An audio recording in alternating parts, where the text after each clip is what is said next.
Dans cette histoire de pouvoir, de passion et de trahison, nous entrons dans le monde d'un jeune homme nommé Julien, un serviteur propulsé dans le foyer, opulent mais dangereux de Philippe, un colonel à la retraite au charisme imposant. Mais ce n'est pas une maison ordinaire. Des secrets se cachent dans chaque recoin et les désirs couvant sous la surface. Alors que l'histoire se déroule, nous assistons à une toile de mensonges qui changera leurs vies à jamais. Le film commence avec une fourgonnette de police avançant dans la nuit. À l'intérieur, Julien est assis, nerveux, les mains tremblantes. À côté de lui se trouve Clara, une femme dont la confiance est aussi troublante que son silence. Elle pose une main sur sa cuisse et Julien se fige, trop effrayé pour réagir. La fourgonnette arrive à un domaine somptueux, où Philippe attend. Ses yeux perçants scrutent Julien alors qu'il est présenté comme le nouveau domestique. La femme de Philippe, Camille, est une femme d'élégance et de grâce. Pourtant, ses yeux trahissent une profonde tristesse.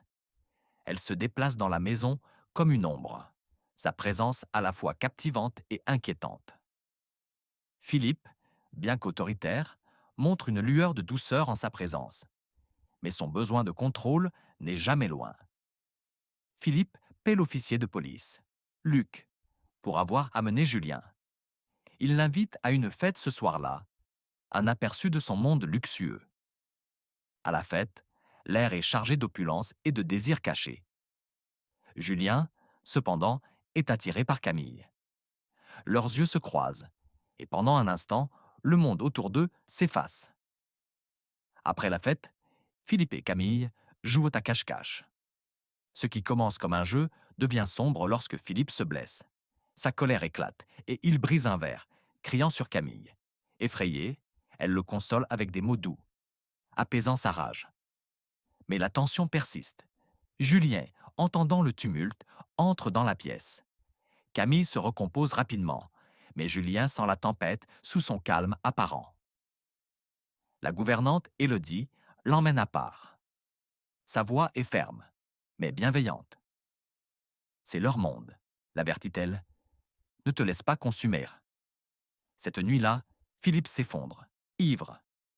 Camille, dégoûtée, cherche du réconfort en bas.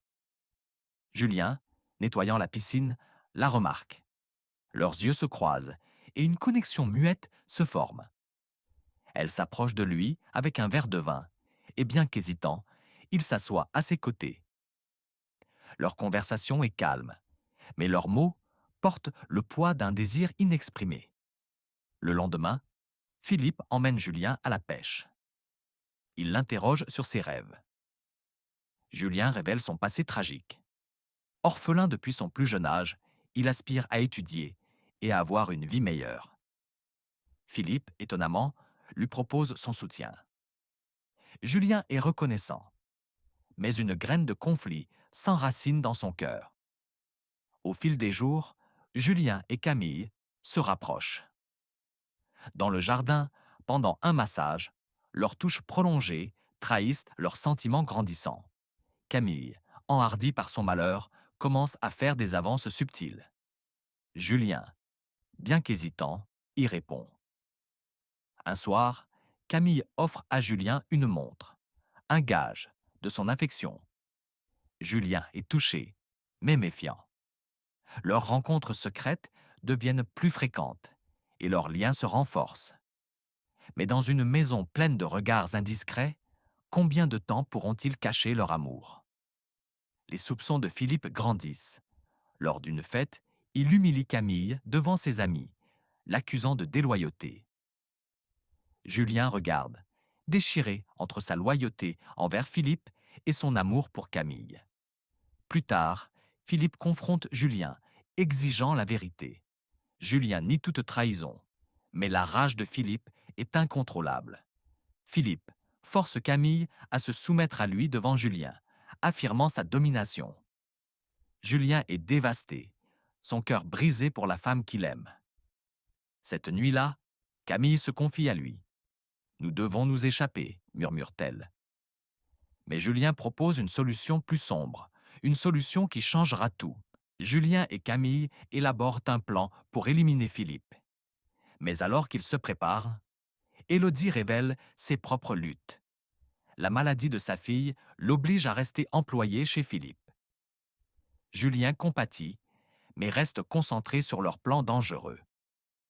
Julien se faufile dans la chambre de Philippe avec un couteau, mais Philippe le maîtrise. Juste au moment où Philippe s'apprête à frapper, Camille le poignarde par derrière. La pièce tombe dans un silence pesant, à part le son de leur respiration haletante.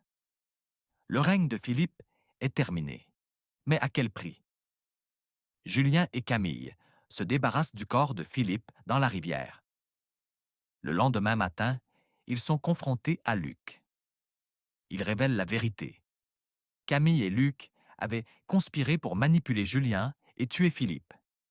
Julien est dévasté, réalisant qu'il n'était qu'un pion.